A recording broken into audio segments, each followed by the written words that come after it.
शायद से आज की बताई हुई मेरी ट्रिक आपकी लाइफ में काम आ जाए तो सुन लीजिए।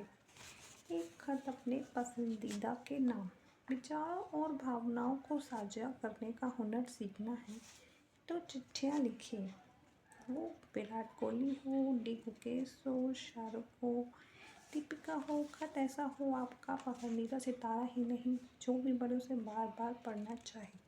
सोचिए आप अपने पसंदीदा एक्टर, क्रिकेटर या मोटिवेशनल स्पीकर को एक खत या मेल लिखते हैं। शब्दों में वो सब कुछ उड़ेल देते हैं जो आप इनके लिए महसूस करते हैं। कृतज्ञता, प्रेरणा, सवाल या अपनी ज़िंदगी की झलक। असल में यह सिर्फ एक लेटर नहीं होता, ये आपके खुद की पहचान को शब्द देने की शुरुआत होती है। इसलिए लिखना चाहिए चिट्ठी। भावनात्मकता स्पष्टता मिलेगी। जब आप लिखते हैं तो आप सोचते हैं कि क्या कहना है, कैसे कहना है। इससे भाव में स्पष्टता आती है। गुस्सा, प्रेरणा, डर या उम्मीद, हर भावना को पहचानना और संभालना सीखते हैं। कनेक्शन बनाने की शुरुआत। हो सकता है आपको जवाब ना मिले, लेकिन कई बार मेल या लेटर से असली कनेक्शन भी बन जाते हैं।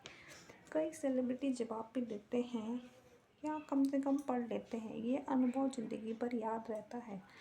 रचनात्मक गहराई में उतरेंगे। शब्दों के जरिए आप अपने अंदर की दुनिया का सजाना और दिखाना सीखते हैं। इससे आप अपनी कला, कविता या जीवन के अनुभव भी जोड़ सकते हैं। संवाद कौशल बेहतर होगा। केवल बोलना ही संवाद की श्रेणी में नहीं आता। लिखकर किया संप्रेषण अधिक मायने रखता है, क्योंकि इसे व्यक्ति बार बार पढ़ सकता है और सहेज सकता है। प्रोफेशनल दुनिया में जब आपको कभी किसी को मेल करना हो, कॉलेज इंटरव्यू या प्रोजेक्ट के लिए, तब यह अभ्यास बहुत काम आएगा। आपका संवाद कौशल काफ़ी बेहतर हो चुका होगा। भावनाओं को संप्रेषित करने के अन्य तरीके। लेटर, मेल लिखना। किसी को व्यक्तिगत रूप से संबोधित करते हुए लिखना एक बेहद प्रभावी तरीका है। जर्नलिंग, अपने लिए लिखना, इससे सोचने की स्पष्टता आती है और तनाव भी कम होता है।